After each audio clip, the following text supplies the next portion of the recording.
Muito bom dia. Uma boa segunda-feira para você, uma boa semana nessa sequência. Muita força na primeira semana de data FIFA, né? Porque a gente precisa realmente de força para atravessar esse marasmo, mas conseguiremos. Até porque temos muitas coisas boas para ansiar no retorno do futebol de clubes.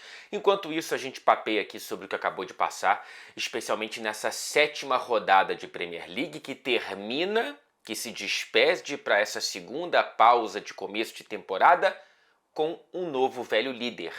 Está renascendo um novo líder e não é no Morro do Pau da Mangueira e nem o tricolor das Laranjeiras. É o Arsenal e falaremos muito desse novo líder da Premier League por aqui. Claro, falaremos da estrela de Estevão e de outras cocitas, mas lembrando que o Fred Café tem um apoio integral, apaixonado, fresquinho da Melita, a minha companheira de todas as manhãs e às vezes até o meio da tarde, quiçá até o começo da noite, né, a depender da jornada de trabalho. Então eu espero que você também tenha a Melita como a sua companheira dos seus dias para dar pra gente esse frescor, principalmente numa segunda-feira, né? O Fred Café tem um patrocínio oficial da Melita, assim como o Real Madrid, né? Uma coisa chique, até eleva, né, o potencial de elegância desse programa a um patamar jamais antes imaginado ou sequer almejado. E temos o nosso cupom especial aqui para você, né? O cupom CAFRED, para que você tenha 10% de descontos em todo o site da Melita. Aproveita o QR Code aqui na tela porque fica tudo muito mais prático para você. E temos frete grátis, frete com T, em compras acima de R$ 250. A Melita é a patrocinadora oficial do Fred Café. A Melita desperta você para sentir mais o esporte. E vamos sentir o esporte com o chacoalhar das arquibancadas de Stamford Bridge. Quem esteve lá, e infelizmente ou não esteve por uma questão de escala de trabalho e também por morar no norte do país, diz que Stamford Bridge pulsou como há muito não pulsava, e não foi qualquer pessoa que falou isso, foi o próprio capitão do Chelsea, o Reece James, que jogou uma barbaridade em Chelsea 2, Liverpool 1. E veja só, você como que sai o primeiro gol de Estevão com a camisa do Chelsea, bicho. Que roteiro, né? Na Premier League, não foi na Copa da Liga, e se fosse não teria nenhum problema, mas foi na Premier League. Foi nos acréscimos, foi o gol da vitória, não foi um 3-1. Foi o gol que deu a vitória contra o Liverpool. Olha o peso disso, né? Olha o quanto de sonho que cabe nessas frases aqui, né? E o quanto de alegria que coube naqueles segundos deslizar de joelhos ali no canto do campo de Stamford Bridge. Nada mal para quem já foi apelidado de Cuiabá Man, né?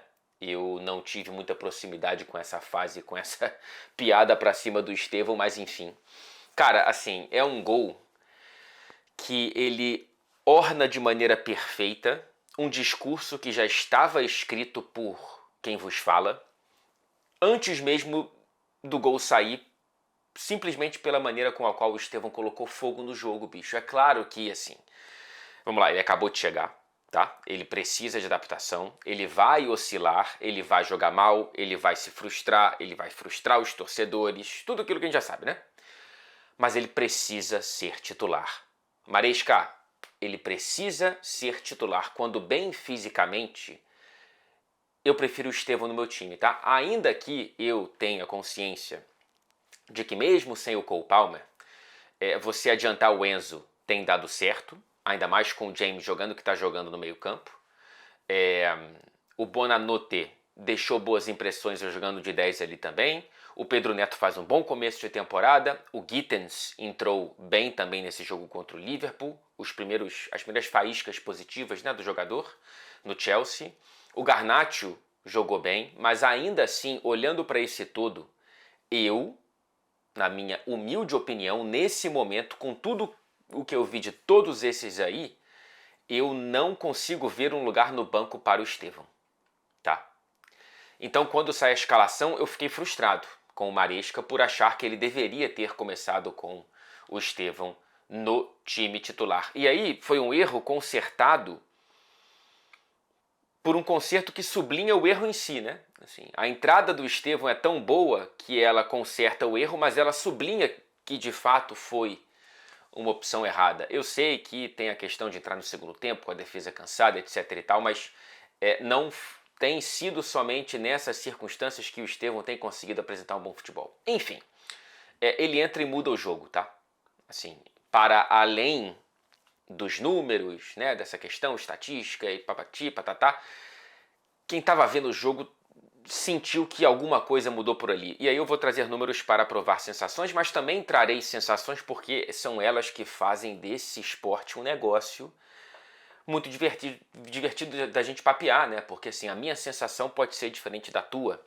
E aí a gente vai tentar, né, debater, contrapor, se estapear, né? Às vezes a gente vai ter opiniões que são harmônicas e aí a gente faz uma sinfonia, né? Mas vamos aos números antes, da música. São 3 jogadas capitais que o Estevão consegue num cantinho de 15 minutos. Ele tem um chute em arco defendido pelo goleiro do Liverpool, o Alisson, machucado, então jogou uma Balasvili. Ele fez um cruzamento perfeito para o Enzo Fernandes finalizar na pequena área, não conseguiu fazer o gol. E aí ele faz o gol da vitória, repito, tudo isso em 1/3 de tempo. Tá? E para além do produto final, eu tenho 2 pontos aqui, passando pelas sensações. Isso aqui é um fato, tá? Assim, mesmo eu não estive em Stamford Bridge nesse jogo, mas eu estive contra o Benfica e tenho acompanhado pela TV, e é claro que isso dá para perceber pela TV também, você também pode ter percebido isso, evidentemente. A torcida do Chelsea se anima quando o Estevão pega na bola, ponto. Qualquer pessoa que frequenta a arquibancada, que frequentou a arquibancada, seja de qual time for, seja qual estádio for, já viveu aquele momento maravilhoso, mágico no futebol, de você se animar com uma contratação a ponto de fazer aquele frisson na arquibancada quando a bola chega nesse cara, sacou? Você deve ter alguém na tua cabeça aí, do teu time. Se você puder colocar nos comentários, até ajuda pra gente, né, amarrar aqui e costurar essa coxa de retalhos de histórias. Isso me lembra muito, por exemplo, a minha experiência disso aí, quando o Fred chegou no Fluminense. Assim, era algo completamente diferente de qualquer outro centroavante que eu tinha visto depois do Romário no Fluminense. E mesmo assim, aquele Romário não estava tanto como o Fred quando chegou, enfim. Eu lembro do Felipe como adversário no Flamengo, o Felipe Maestro. Então, assim, o Estevão, a torcida já está sendo conquistada pelo Estevão, né? Assim, ele pega na bola e tem esse burburinho. E isso eu já acho uma sensação maravilhosa. E o segundo ponto, a bola chega no Estevão o tempo todo. E o que isso quer dizer é um sinal de uma confiança dos companheiros no moleque de 18 anos que acabou de chegar do Brasil e não fala inglês. O Enzo pega a bola, passa no Estevão. O Reece James pega a bola, passa no Estevão. O Romeu Lavia entrou, passa no Estevão. E assim, cara. E aí vamos lá, para aliar a sensação aos números. Foram 26 toques na bola do Estevão em 15 minutos. O Gittens, que entrou com os mesmos 15 minutos, teve 11, tá? Menos da metade. Não é uma métrica perfeita, porque o Gittens estava do outro lado e talvez a instrução do Maresca fosse concentrar do lado do Estevão, o que talvez seja algo mais a ver com o lado de ataque e de defesa do Liverpool do que com o Estevão. O Pedro Neto, que jogou ali pela direita, jogou 75 minutos e teve 33 toques na bola. Em 75 minutos, 33, Estevão 26 em 15 minutos. E do outro lado, o Garnacho teve 34 toques na bola. Os dois jogaram 75 minutos. Então, assim, tudo com calma, né? Não estou aqui projetando, caramba, temos o novo Pelé. Não é, mas faz parte da vida e faz parte do esporte, faz parte do futebol, se animar com o que te anima. Nem tudo precisa ser massacrado, diminuído, minguado pelos anseios de que a próxima semana pode te decepcionar, né? Isso vale para muita coisa, inclusive. não vou aqui ficar tecendo elogios para o que o Estevão fez até aqui e principalmente nesses 15 minutos contra o Liverpool, porque talvez, quem sabe, na volta da data FIFA ou até com a seleção, ele vai e fura um chute e aí acaba a crítica. Bicho, acabou, né? Aí não tem mais análise, não tem mais o gostinho de alguma coisa bacana, legal, nova e tal. Então, vamos dar a César o que é de César, e o Estevão merece palmas por essa estrela de marcar o primeiro gol dele com a camisa do novo clube no futebol europeu, justamente nessas circunstâncias. Para além do Estevão, teve muita coisa, evidentemente, no próprio Chelsea, é claro. O Moisés Caicedo é o melhor da posição nesse comecinho de temporada na Premier League, tá? A concorrência é muito boa, com Gravenberch, com Rodri, com Rice, com Zubimendi, com Bruno Guimarães, com Adam Wharton do Crystal Palace e outros que você pode tentar puxar por aqui, mas eu não consigo lembrar. O Caicedo, ele tá completinho, né? Ele já... Isso aqui foi dito no canal várias vezes e em vários outros médios também, outros veículos, outras mídias, né? O meio-campo do Chelsea, ele é potencialmente o melhor do mundo, né? Tendo Caicedo, Enzo e Palmer. Agora tá sem Palmer e o Enzo tá dando um passo à frente de vez em quando. O Enzo tá muito bem também, mas o Caicedo, ele tá redondinho, completinho, e ele faz um golaço. Cara, matando a coruja sem dar tempo de defesa para o pássaro. Porque aquilo ali foi no V mesmo, assim. Tem chute que é no ângulo, mas é quase. Esse foi preciso. E tem o Reece James, né? Lateral, meia e terminou como zagueiro pela primeira vez na carreira. A saúde física de Reece James coloca um sorriso no meu rosto, tá? E faz meu coração palpitar de alegria, porque eu estava esperando por isso há muito tempo. Quem acompanha a Premier League e o Chelsea há algum tempo sabe da sensação que se tinha quando o Reece James começou a surgir e começou a se fincar como um dos grandes da posição, e aí a projeção virou outra coisa, e aí começou, cara, a via crucis da carreira do Reece James. Ainda, evidentemente, não dá pra gente cravar que ela está para trás, mas assim, eu admito que eu já tinha perdido as esperanças de vê-lo em alto nível com sequência.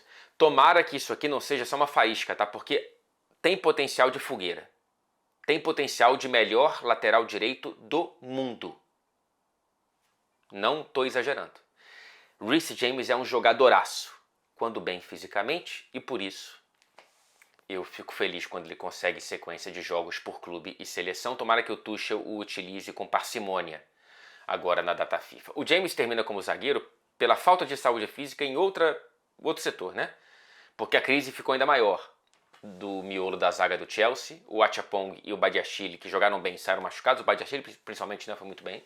Saíram com problemas físicos. Ainda bem que vem a data FIFA para ver se consegue recuperar.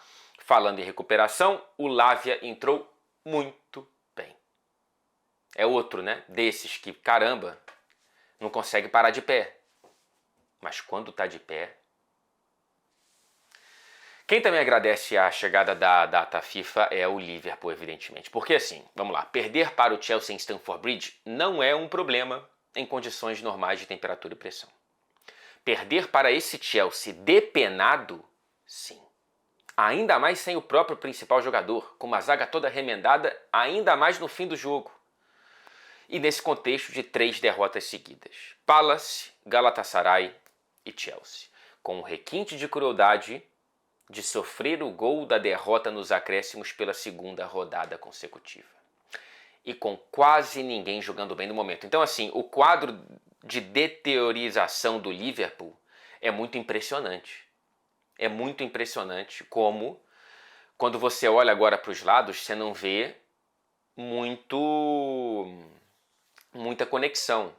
Se antes a impressão que eu poderia ter, talvez por tentar ver o copo meio cheio, era de um Liverpool arrancando aquelas vitórias na unha, mas dando sinais de que, poxa, se não está jogando tão bem, pelo menos está vencendo. Quando jogar bem, vai vencer com mais conforto. não chegamos a esse ponto, pelo contrário. Segue jogando mal e agora naturalmente não consegue vencer daquela maneira todo o jogo e agora, pelo contrário, está perdendo dessa maneira, né? Com gols na parte final das partidas. Então, é preocupante, sim, principalmente porque o craque não está jogando bola. Tá? Com exceção do jogo contra o Atlético de Madrid, que ali sim eu vi o Salah, em nenhum outro o Mohamed Salah entrou em campo próximo do que ele é. Tá? A gente se acostumou de ver o Salah como Midas, né? E tudo que ele toca vira ouro, e agora está virando lama. É um comecinho de temporada, caramba, não é? Meu Deus do céu, o Salah acabou. Mas é um começo de temporada ruim. É um 2025 majoritariamente ruim do Salah. O torcedor do Liverpool sabe. Então, cara, é ruim, né? Assim, antes de falar de Wirtz, de Isaac, de Frimpong, de Kerkez, é importante a gente reconhecer que todo o ataque que vai para o lado direito do Liverpool, que costumava terminar na rede adversária, agora está morrendo. Isso é um problema grande. Se fosse o único, daria até para você tentar resolver como foi no fim da temporada passada, né? O Salah parou de jogar bola, mas o motor continuou rodando. Agora está dando pane elétrica, com várias peças novas. O motorista é o mesmo, mas ele ainda não pegou aí o molejo da embreagem. Vamos ver como é que o slot, porque assim, ele tem que dar respostas, tá? Os 5 pontos de vantagem de ontem já viraram um déficit de 1 ponto para o atual campeão. E quem é o novo líder? Já falamos, Arsenal 2, West Ham 0, está renascendo o novo líder, pegando tração na temporada e aproveitando o tropeço do Liverpool com uma vitória protocolar, né? Assim, não foi um show de bola do Arsenal, mas deveria ter vencido por mais de 2-0, pelo que criou, inclusive, né? Assim, poderia ter, tranquilamente, estar falando aqui de um 3-4-0. É um West Ham em começo de novo processo com o Nuno Espírito Santo, então está um pouquinho mais organizado, está menos bagunçado.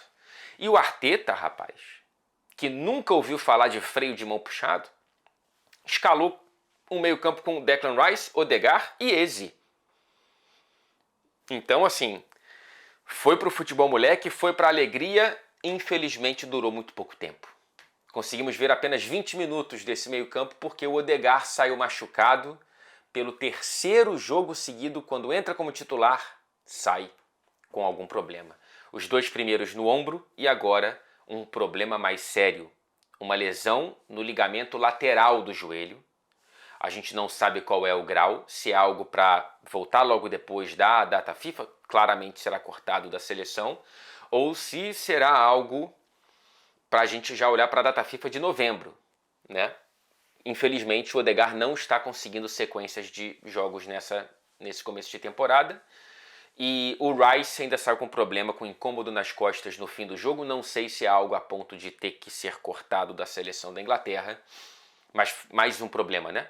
Para o departamento médico do Arsenal. Para além dos problemas, tem muitas boas notícias, né? O Saka consegue, no jogo de número 200 na Premier League, atingir a participação direta para gol de número 100. São 55 gols marcados agora e 45 assistências em 182 titularidades e 18 jogos, saindo do banco de reservas. É o 7º mais jovem a chegar em 100 participações diretas para gol na era Premier League. Ele está atrás de Wayne Rooney, de James Milner, de Cesc Fábregas, Gareth Barry, Raheem Sterling e Joe Cole. Não é uma lista ruim para o Bukayo Saka estar. E o Arteta, nesse jogo de números redondos para o Arsenal, chegou a 300 partidas à frente do Arsenal e como treinador profissional também, né? Não esqueçamos que é o primeiro e único trabalho do Mikel. São agora 177 vitórias, 56 empates e 67 derrotas, 60% de vitórias, 66% dos pontos conquistados.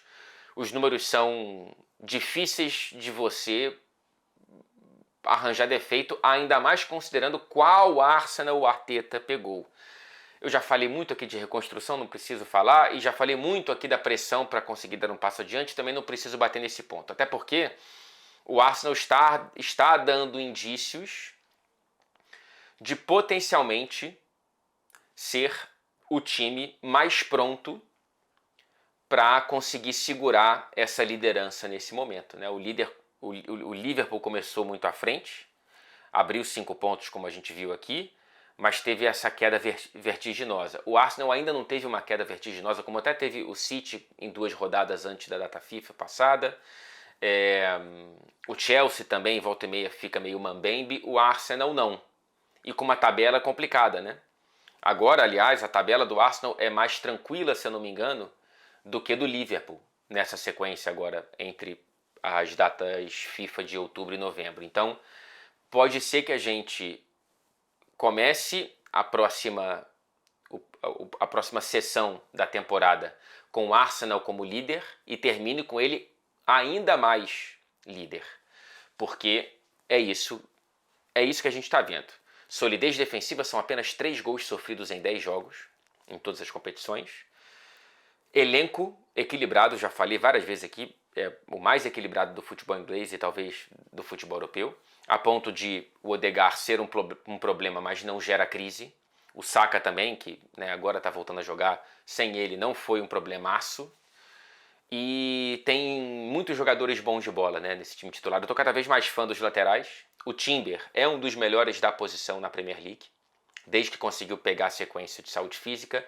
E o mesmo caso para o Calafiori, do lado esquerdo. A dupla de laterais do Arsenal é muito, muito forte. Agora, eu estou um pouco preocupado com o Gyökeres, né? Era um jogo para ele brilhar. Era um jogo para ele deitar. Era um jogo para ele pegar confiança, era um jogo para ele fazer a máscara e ele errou tudo que tentou. Assim, foi meio constrangedora a atuação do Gyökeres. Não é fácil, cara. Não é fácil. Daqui a pouco eu vou falar do Haaland, mas muita gente, por ver esses atacantes como o próprio Gyökeres, um pouco Seisco também, esses caras que não são tão refinados, achar que é fácil fazer o que o Haaland faz. Não é. E olha que o Arsenal é um time que cria muitas chances, né? Ainda não conseguiu integrar o Gyökeres nessa quantidade de chances criadas. O Gyökeres também não está se ajudando porque a bola vem, bate na canela e volta para o adversário, ele não está conseguindo fazer muita coisa. Porém, contudo, todavia, entretanto, 2 pontos aqui de alívio. Primeiro, não está custando muita coisa ao Arsenal, que está conseguindo se virar mesmo com o Gyökeres, às vezes atrapalhando mais do que ajudando. E 2, é começo, né, gente? Calma, não é todo mundo que vai chegar voando alto e fazendo 800 gols em poucas rodadas. O Gyökeres tem números, né? Tem gols aqui e ali, mas realmente ele se despede para essa data FIFA com mais, sei lá, com recados mais ruidosos do que aquela tranquilidade de você dormir sabendo que tem um centroavante que tá muito tranquilo para fazer gol. Agora a gente tem que ir para Old Trafford. Ela vem palhaçada, então, tô te ligando, né? para ver se você já sabe. tá interessado. Você já sabe que ela vem palhaçada, vai lá. Numa posição de apresentador. Eu acho que o nosso já tá queimadaço com a chefia, bicho. Eu já falei com a Melita, acho que não vai dar certo não vai durar muito tempo não. Peraí. Oi, fala Fred, tudo bem? E aí, vamos lá, vamos falar desse jogo aqui. Tudo, né? Tudo tranquilo, fã do seu trabalho, inclusive. Vamos falar no meio de uma tempestade que assola, né?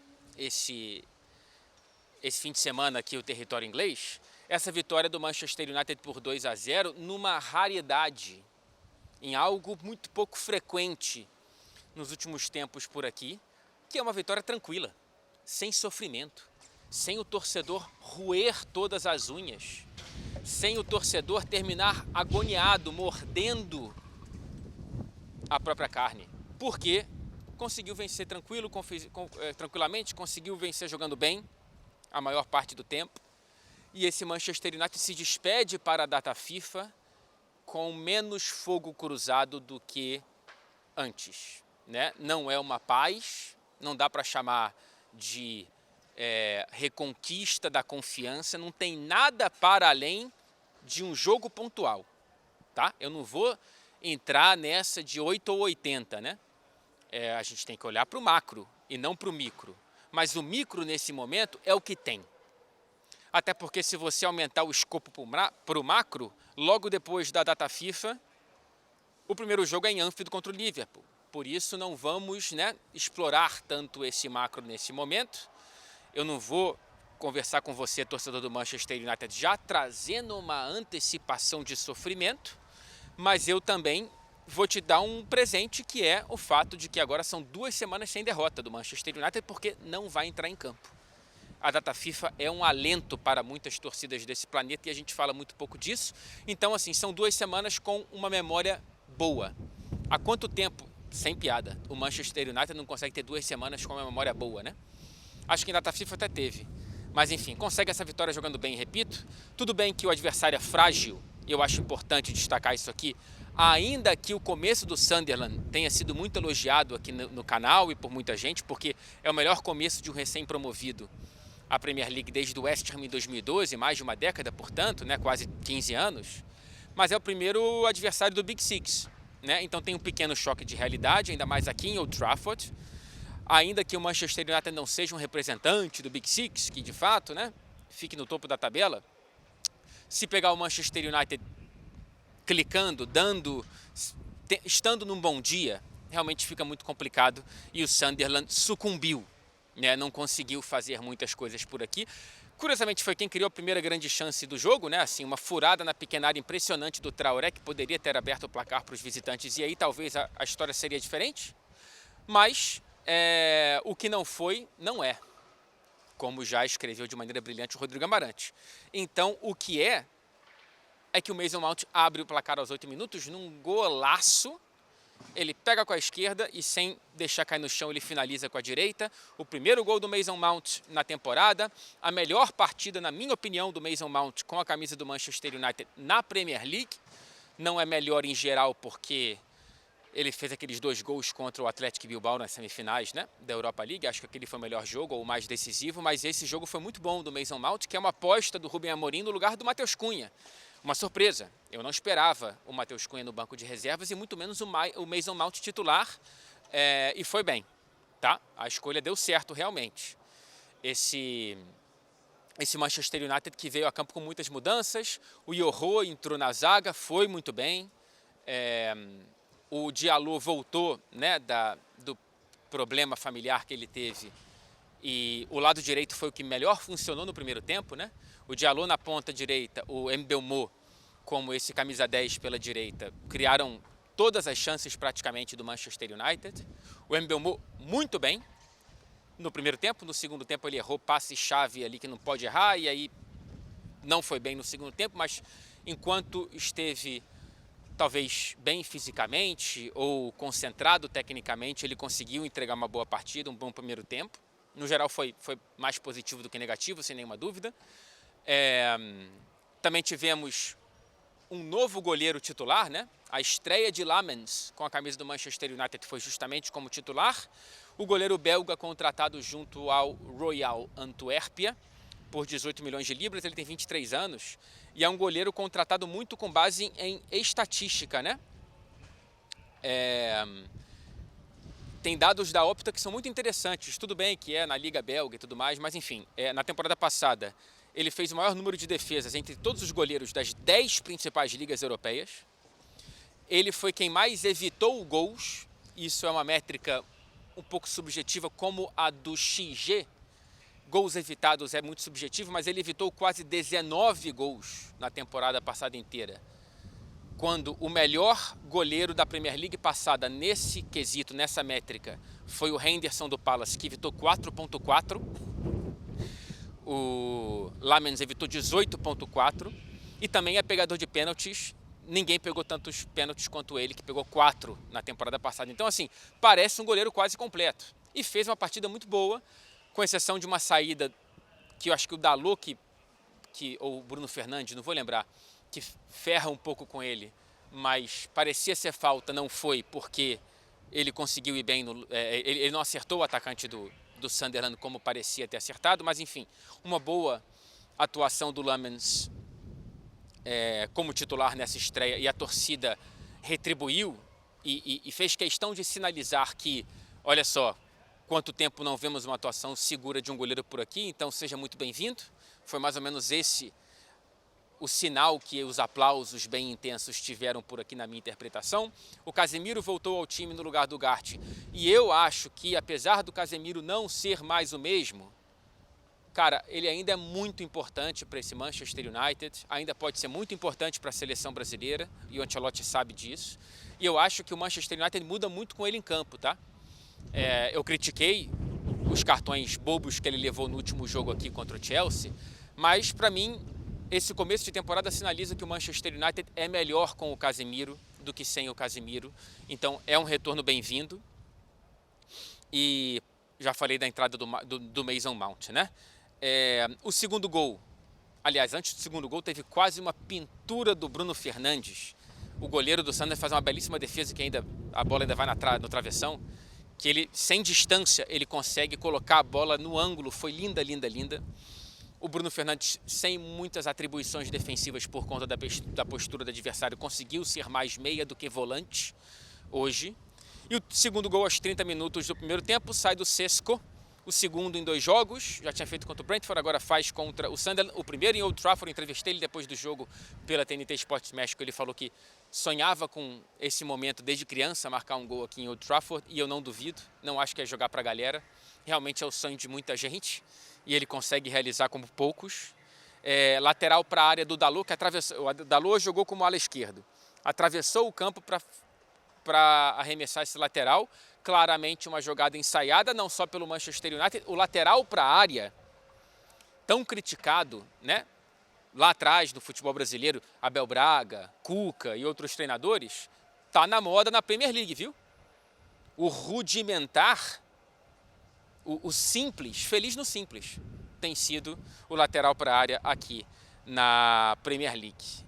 Enfim, gente, eu não tenho muito mais o que falar desse jogo, para além do micro de algo muito pontual, assim, uma vitória que não coloca ainda mais pressão, mas é evidente que a pressão ela está muito por aqui, a nuvem, a sombra está realmente em cima do trabalho do Amorim, que completa 50 jogos, à frente do Manchester United são 19 vitórias e 19 derrotas, 12 empates, 38% de vitórias, 38% de vitórias. O Ten Hag tinha 70 a essa altura, o Mourinho 60, o Sir Alex Ferguson 44. Depois se recuperou, evidentemente, de uma maneira histórica. E são 46% dos pontos conquistados apenas por Ruben Amorim. O próximo jogo é o Liverpool em Anfield. Eu repito, para voltar para o estúdio antes que, enfim, essa tempestade volte a atrapalhar o vídeo, porque o outono é sempre igual, né? As folhas caem no quintal e só não caem... Não. Peraí.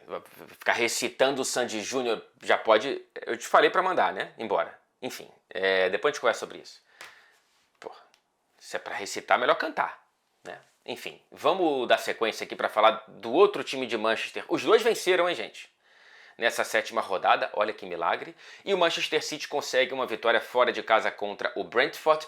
Mais uma vitória para esse City que não perdeu nenhum dos 7 jogos que fez nessa sessão da temporada entre as datas FIFA de setembro e outubro. 5 vitórias e 2 empates. E é claro que a vitória veio com gol de Erling Haaland. E um gol... Cara, é um gol tão Haaland. É um gol tão satisfatório para quem espera do Haaland o que o Haaland pode te entregar, que não é a finesse, mas é uma psicopatia pelo gol. É um gol de um psicopata, bicho. Assim, veja, por favor, tá? Ele sacudiu o zagueiro, o Van der Berg, como um cachorro sacode uma pulga. Veja, pra mim a imagem é essa, tá? É um cachorro sacudindo uma pulga. Não teve nenhuma chance do zagueiro conseguir sequer interferir no que o Haaland já tinha pré-planejado para aquele lance assim que a bola saiu dos pés do Vardiol. 2 toques na bola, domínio e finalização. Ponto. Ele não precisa mais do que isso. Todo o resto foi imposição física desse monstrengo absurdo e que eu sou muito fã. Eu acho que esse começo de temporada do Haaland é o melhor que eu já vi no City, tá? Eu sei que tem acho que é o da temporada da Tríplice Coroa, que ele começa com números ainda maiores. Ou foi a temporada passada, se duvidar. Que ele começa com 10 gols em 4 rodadas, sei lá. Mas esse Haaland, ele tá melhor.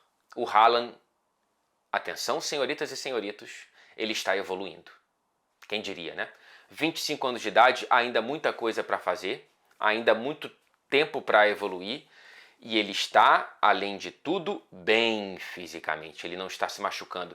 Em algum grau eu tenho a sensação de que o departamento médico e físico do City consertou o Haaland, que veio numa sequência de problemas do Borussia Dortmund e diante. Enfim, ele é um grandalhão, ele vai se machucar várias vezes porque não tem estrutura ligamentar que sustenta tudo aquilo. Mas acho que o City está conseguindo colocá-lo ali numa redoma e ele está jogando jogos sem sair, bicho. Assim, ele está jogando 90, 90, 90, 90, 90 e aí ele chega nesses números impressionantes, 20 gols e 3 assistências em 13 partidas por clube e seleção, 9 gols em 7 rodadas na Premier League. O jogo do City foi ok, tá? Não foi nada demais. O primeiro tempo foi de uma ampla soberania, né? Foi um monólogo a ponto de ter sido a primeira vez em 159 jogos na Premier League do Brentford que eles não tocaram na bola na área adversária durante o primeiro tempo. Em 159 jogos, tá? Então foi um monólogo. No segundo tempo houve sim uma pressão do Brentford e uma chance de ouro desperdiçada de maneira ruim, tá? Perdida por insuficiência técnica pontual ali do Igor Thiago. Um erro do Vardiol, e aí o Igor Thiago sai na cara do Donnarumma, aquela chance que todo centroavante quer, e ele se embanana com a bola e não consegue fazer nem driblar, nem chutar, nem tocar, não consegue fazer nada, e o Donnarumma conseguiu evitar essa chance com facilidade. Também não houve muito mais do que o Brentford criou, não. E tivemos, infelizmente, a lesão do Rodri. Eu estou gravando esse vídeo logo depois do jogo, então não vi a repercussão, ou o boletim médico do City, ou o que o Guardiola falou, mas toda a carinha do próprio Rodri de uma lesão muscular chata e, infelizmente, normal e esperada, protocolar para quem convive com o demônio do LCA. Cara, a lesão do ligamento cruzado anterior, ela com todo o avanço da medicina esportiva, é um negócio realmente... Olha o Carvajal, cara. Olha o Reece James, quanto tempo demorou. O Rodri vai demorar. O próprio Guardiola antes já tinha falado, cara, veremos o melhor Rodri na Copa do Mundo com a Espanha e na próxima temporada com a gente. Nessa é administrar. Ele não pode jogar jogos seguidos e aí foi lá e estourou agora o músculo muito provavelmente. Vai ser cortado da Espanha fatalmente e aí vamos ver quanto tempo de recuperação.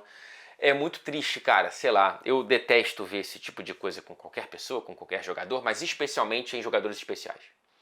E ter a sensação de que eu vou demorar e talvez nem veja mais o que o Rodri foi antes, independentemente se a gente concorda ou não da bola de ouro, tá? Assim, era um Rolls Royce, assim. O negócio era um canhão no meio campo. E a fragilidade física, ela é muito ruim, cara. O Guardiola que chega a uma marca impressionante de 250 vitórias na Premier League em 349 jogos, 71,3% de vitórias.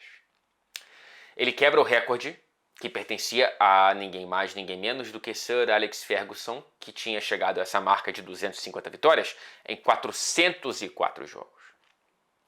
O Guardiola ele reduz aí para 349. É uma vantagem considerável, é mais de uma temporada, mais de quase 2 temporadas de gordura para a marca de Sir Alex. O Wenger chegou em 423 jogos e o outro da lista é o David Moyes em 645. Esses três aí, eles pertencem a uma casta especial. Leeds 1, Tottenham 2, uma vitória muito importante, apesar de que o Leeds criou mais e pode sim sair com a sensação de que o placar foi muito cruel consigo, porque a vulnerabilidade defensiva do Tottenham foi exposta por esse Leeds United. O Vicário, ele falha no gol, é verdade, do Okafor, mas ele salva em alguns outros lances. O Calvert-Lewin poderia ter aproveitado melhor outras oportunidades. Não tem nada de tão, né, não são os sinos do apocalipse tocando no Tottenham. Eu acho que o Leeds vai arrumar problema para todo mundo, ou quase todo mundo que visitar Elland Road, como é de costume, é um inferninho mesmo, né, jogar ali. Mas o jogo do Tottenham foi muito mais pelo resultado do que pela atuação coletiva ou pelo controle defensivo.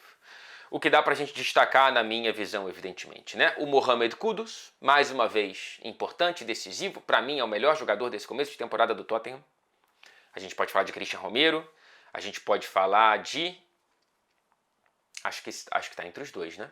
Eu acho que tá entre os dois. Palhinha, um pouco menos. Eu acho que tá entre os dois. Quem já o acompanhava, ansiava por esse momento, era quase que uma certeza na nossa cabeça que o Kudus entregaria o que ele está entregando. E tivemos o Xavi Simons como 10, e aí é um deleite, né, bicho? Assim, ele tem que jogar ali, Thomas Frank. Por favor, bicho. Criatividade, dinamismo, artista, até demais, às vezes toca de letra ali que não precisava dar, mas beleza, vamos tentar uma letra. Quando der certo vai ser cursiva, sacou? Eu preciso ver uma sequência para o Xavi Simons naquela posição. Porque ele ainda tem muito a melhorar. Para melhorar tem que ter sequência ali. Né? Não adianta colocar ele lá isolado na ponta esquerda. Tudo bem, né? Tem a sua função e tem a sua importância, mas a estrada dele na Bundesliga aponta para essa posição de campo. E aí se vira para colocar na ponta esquerda, sei lá, o Odobert, Brennan Johnson, quando o Kulusevski voltar, que tomara que volte quanto antes. Tivemos o Matistel como centroavante e o Richarlison no banco, pelo que eu vi e li, por opção, tá? Rotatividade ali e tal. E ele precisava muito desse gol, o Theo. Né? Teve um desvio, teve um pouquinho de sorte, mas pelas críticas justas a esse começo de temporada do Theo, ele precisava muito desse gol e eu fiquei feliz por vê-lo, não só celebrando, mas sendo celebrado, os companheiros empurrando ele para celebrar com a torcida depois do jogo e tudo mais. Porque o resultado foi importante para o Tottenham, para além dos 3 pontos. Uma semana muito ruim, né? De um empate dentro de casa para o Wolverhampton e depois um empate na sorte fora de casa contra o Bodo Glimt porque jogou pior. Então precisava entregar alguma coisa, né? Algum gostinho doce para o paladar do torcedor antes desses 15 dias aí sem futebol de clubes, evidentemente, né? Mas, apesar de tudo isso, tá bem claro ali que o Thomas Frank precisa acertar algumas coisas e que o time não tá conseguindo entregar sensações tão boas quanto, por exemplo, entregou o Andy quando chegou e começou e teve uma pontuação muito parecida com esse começo do Thomas Frank no Tottenham. O que não quer dizer nada, né?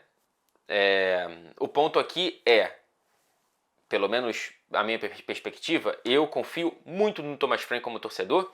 Inclusive acho que ele vai ter, no mínimo, essa temporada, a não ser que haja uma hecatombe, né?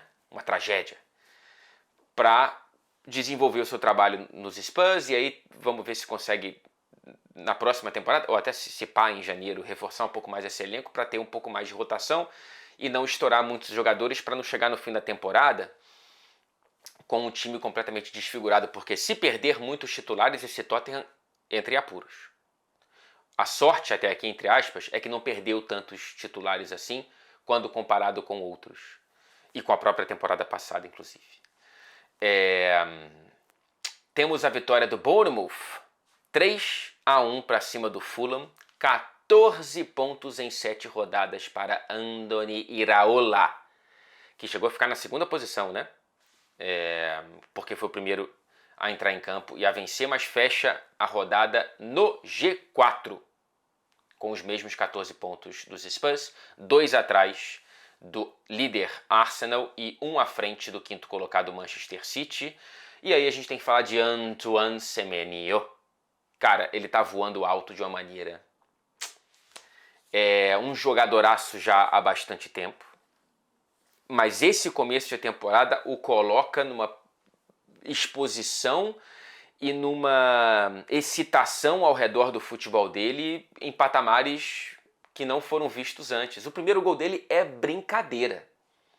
Você pode até criticar ali o Leno no gol e também o lado direito da defesa do Fulham, mas o que ele consegue fazer e num momento do jogo, cara, assim, o jogo foi ruim, o primeiro tempo foi bastante ruim, não foi um jogo inspirado do Bournemouth, e aí o Fulham abre o placar com o... Ih, rapaz, esqueci o nome dele. Tava aqui na ponta da língua. O Sessegnon, pelo lado esquerdo ali. E aí, já no segundo tempo, o estádio, né, sem muita vitalidade. Brincadeira com o nome do patrocinador. Dos naming rights. E aí, o Semenyo, ele tira da cartola uma jogada que é 100% de cabo a rabo dele. Não tem nada que nenhum jogador fez do Bournemouth.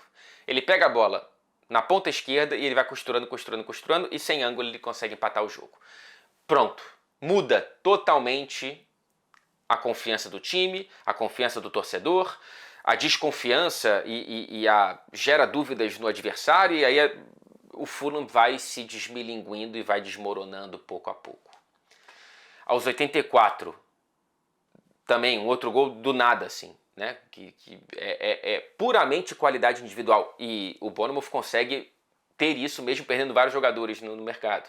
O Cliver, que é outro muito bom, tira do meio da rua um pombo sem asa e consegue fazer o gol da virada.